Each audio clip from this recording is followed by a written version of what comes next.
अभिषेक ने साल 2000 में फिल्म रिफ्यूजी से डेब्यू किया था, जो फ्लॉप रही थी। 2004 तक उनकी बैक टू बैक 20 फिल्में रिलीज हुई, जिनमें से 17 फ्लॉप फिल्में हो गईं। इसके बाद अभिषेक का करियर बेहद उतार चढ़ाव भरा रहा। अभिषेक उन स्टार किड्स में से हैं जिन पर अपने पेरेंट्स का स्टारडम भारी पड़ गया। युवा गुरु, मनमर्जियां जैसी फिल्मों में उनके एक्टिंग टैलेंट की तारीफ तो हुई, लेकिन अपने पिता अमिताभ बच्चन से तुलना ने उनके एक्टिंग करियर को वहां तक नहीं पहुंचने दिया जिसके वो हकदार थे। 2020 से अभिषेक ने ओटीटी पर रुख किया और खुद को न सिर्फ एक्टिंग में साबित किया, बल्कि ओटीटी पर रिलीज हुई 10वीं के लिए अवार्ड भी जीता। इसके बाद उन्हें फिल्म घूमर में देखा गया। अब जूनियर बच्चन के पास 3 फिल्में हैं। नमस्कार दोस्तों, मैं हूं अरुण, आपका स्वागत है हमारे चैनल ग्लोबल थॉट में। एक बार फिर ग्लोबल थॉट में आज की स्टोरी अभिषेक बच्चन की। तो देर किस बात की, कीजिए हमारे चैनल को लाइक और सब्सक्राइब और जानिए 2 से 80 करोड़ के मालिक अभिषेक बच्चन की कहानी को। दोस्तों, अभिषेक का जन्म 5 फरवरी 1976 को मुंबई, महाराष्ट्र में हुआ था। 9 साल की उम्र में उन्हें डिसलेक्सिया हो गया था। इस बीमारी से पीड़ित बच्चों को शब्द लिखने और समझने में परेशानी होती है। वो स्लो लर्नर होते हैं और जल्दी कोई चीजें नहीं सीख पाते हैं। इसी बीमारी पर आमिर खान ने तारे जमी पर बनाई थी। अभिषेक की पढ़ाई मुंबई के Jamunabai nursery school, Bombay Scottish school से हुई। इसके अलावा वो दिल्ली के बसंत विहार और स्विट्जरलैंड के एग्लोन कॉलेज में भी पढ़े हैं। फिर वो ग्रेजुएशन के लिए बॉस्टन यूनिवर्सिटी भी गए थे, लेकिन डिग्री पूरी करने से पहले ही पढ़ाई छोड़कर मुंबई वापस लौट आए। एक इंटरव्यू में अभिषेक ने कहा कि मैं हमेशा से ही मूवी स्टार बनना चाहता था, इसलिए मैंने कई डायरेक्टर से मुलाकात की, पर उनमें से कोई भी अमिताभ बच्चन के बेटे को लॉन्च करने की जिम्मेदारी नहीं लेना चाहता था। फिर मैंने और मेरे एक दोस्त के साथ मिलकर अपनी स्क्रिप्ट लिखने का फैसला किया, पर वो भी पूरी नहीं हो पाई। फिर एक दिन मैं पापा के साथ फिल्म फेयर अवार्ड्स में पहुंचा, जहां से मेरी लाइफ चेंज हो गई। अभिषेक ने आगे बताया कि 20 साल पहले जब फिल्म फेयर अवार्ड्स होते थे तो एक्टर्स को 1 महीने पहले से ही तय करना होता था कि वो इवेंट पर क्या पहनेंगे। उस दौर में कोई रेंट पर या फ्री आउटफिट्स नहीं देता था, हमें खुद खरीदने पड़ते थे। उस दिन कोई शाम की शिफ्ट में शूटिंग नहीं करता था। पूरी इंडस्ट्री इस अवार्ड नाइट में शामिल होती थी, फिर चाहे कोई नॉमिनेट हो या ना हो। हालांकि जब पापा ने कहा कि इस बार फिल्म फेयर अवार्ड्स में मैं उनके साथ जाऊंगा, तो मैं सोच रहा था कि मैं क्या पहनूंगा। अब कहने में अजीब लगता है, पर उस वक्त मेरे पास ज़्यादा कपड़े नहीं हुआ करते थे और ना ही हम नए आउटफिट्स अफोर्ड कर सकते थे। हम उस बुरे वक्त से गुजर रहे थे और कोशिश करते थे कि लोगों को वो दिखाई ना दे। दोस्तों, दरअसल 1999 के आसपास अमिताभ बच्चन बेहद बुरे दौर से गुजर रहे थे और दिवालिया हो गए थे। उनकी company Amitabh Bachchan corporation limited कर्ज में डूब गई थी। ये एक प्रोडक्शन, डिस्ट्रीब्यूशन और इवेंट मैनेजमेंट कंपनी थी। कंपनी के कर्ज में डूबने के बाद बिग बी ने अभिषेक को वापस इंडिया बुला लिया, क्योंकि उनके पास आर्थिक तंगी की वजह से अभिषेक को वहां पर पढ़ाने तक के पैसे नहीं थे। इसका जिक्र अभिषेक ने खुद एक इंटरव्यू में करते हुए कहा था कि मेरे पिता को अपने स्टाफ से पैसे मांगने पड़ रहे थे। ऐसे में मुझे अंदर से ये बात खाई जा रही थी कि मैं उनके साथ वहां कैसे नहीं हूं। मैंने पापा को तुरंत कॉल करके कहा, पापा मुझे लगता है कि मुझे कॉलेज छोड़कर सिर्फ आपके पास आना है और किसी भी तरह आपकी मदद करनी है। जब मेरे पापा को ये तक नहीं पता था कि उन्हें डिनर भी नसीब होगा या नहीं, तो मैं वहां बोस्टन में बैठा नहीं रह सकता था।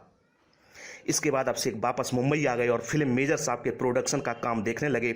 वो सेट पर छोटे मोटे काम भी किया करते थे, जैसे चाय बनाना, लाइटिंग देखना आदि। इसी दौरान अभिषेक को फिल्मों में दिलचस्पी हो गई और उन्होंने एक्टर बनने का फैसला ले लिया, लेकिन आगे उनका सफर आसान नहीं था।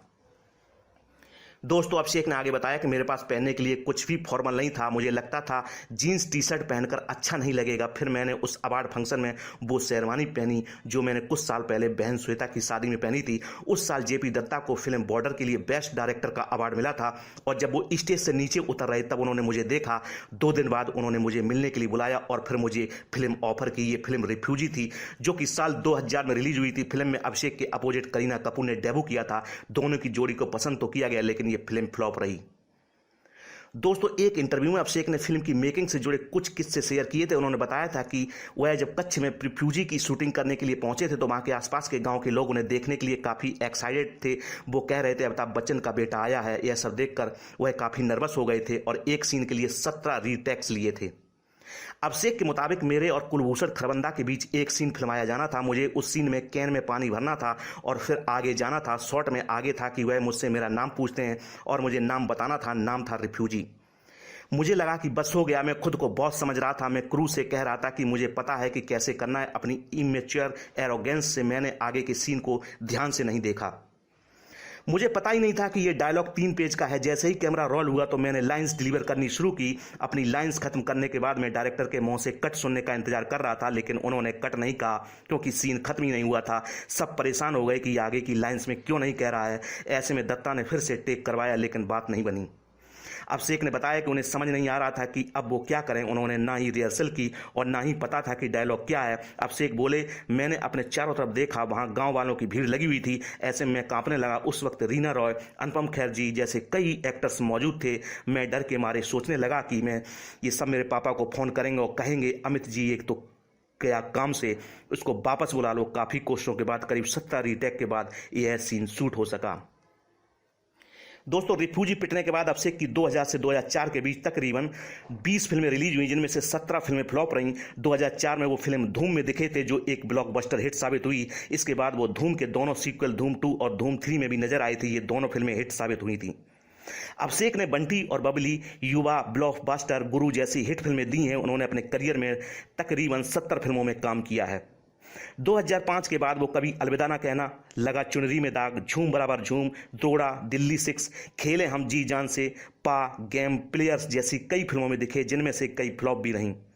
अमिताभ बच्चन के बेटे होने की वजह से लोगों की अभिषेक को लेकर यह धारणा रही है कि अपना करियर संभालने में उन्हें पिता से मदद मिली, क्योंकि अभिषेक के मुताबिक ऐसा नहीं है। उन्होंने एक इंटरव्यू में कहा था कि सच्चाई है कि उन्होंने कभी भी किसी का फोन तक नहीं उठाया, उन्होंने मेरे लिए कभी कोई फिल्म नहीं बनाई।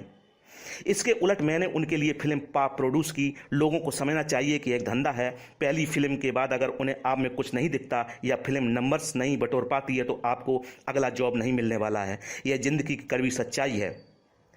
अभिषेक के उतार चढ़ाव भरे फिल्मी करियर में ओटीटी थोड़ी राहत लेकर आया है। उन्होंने वेब सीरीज ब्रीद से ओटीटी डेब्यू किया था। इस वेब सीरीज के दूसरे सीजन में भी नजर आए थे। 2021 में फिल्म बिग बुल में उन्होंने हर्षद मेहता की भूमिका निभाई थी।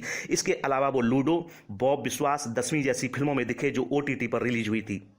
इन सभी में अभिषेक के एक्टिंग टैलेंट की तारीफ हुई थी। उन्हें 2022 में फिल्म फेयर ओटीटी अवार्ड्स में बेस्ट मेल एक्टर का अवार्ड मिला था। 2023 में अभिषेक की फिल्म घूमर रिलीज हुई थी, जो कि फ्लॉप रही थी। फिल्म ने न केवल 7 करोड़ रुपए कमाए थे। अब अभिषेक 3 फिल्मों में काम कर रहे हैं। इसमें रेमो डिसूजा की डांसिंग डैड, सुजीत सरकार की एक अनटाइटल फिल्म और अजय देवगन की फिल्म भोला 2 शामिल है।